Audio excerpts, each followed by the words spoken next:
ಕೊಳದೊಳಗೆ ಚುಕ್ಕಿಗಳ ಬಿತ್ತಿ, ಮುಂಜಾನೆಯ ನೋಡಿದರೆ ಬಿಳಿ ಮುಗಿಳದ ಹತ್ತಿ. ಈ ಹತ್ತಿಯನ್ನು ಹಿಂಜಿದವರು ಯಾರೇ? ಸೂರ್ಯನಲ್ಲದೆ ಮತ್ಯಾರನ ಬೇರೆ. ಸೋದಿಗದ ಕೋಳಿ, ಎಲಬು ಇಲ್ಲದ ಕೋಳಿ ತೋರಿಸಲೇ ನಿನಗೆ.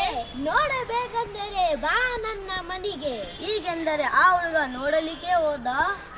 ಕೋಳಿಯ ಮೊಟ್ಟೆ ತಂದು ತೋರಿಸಿದ ಕಂದ.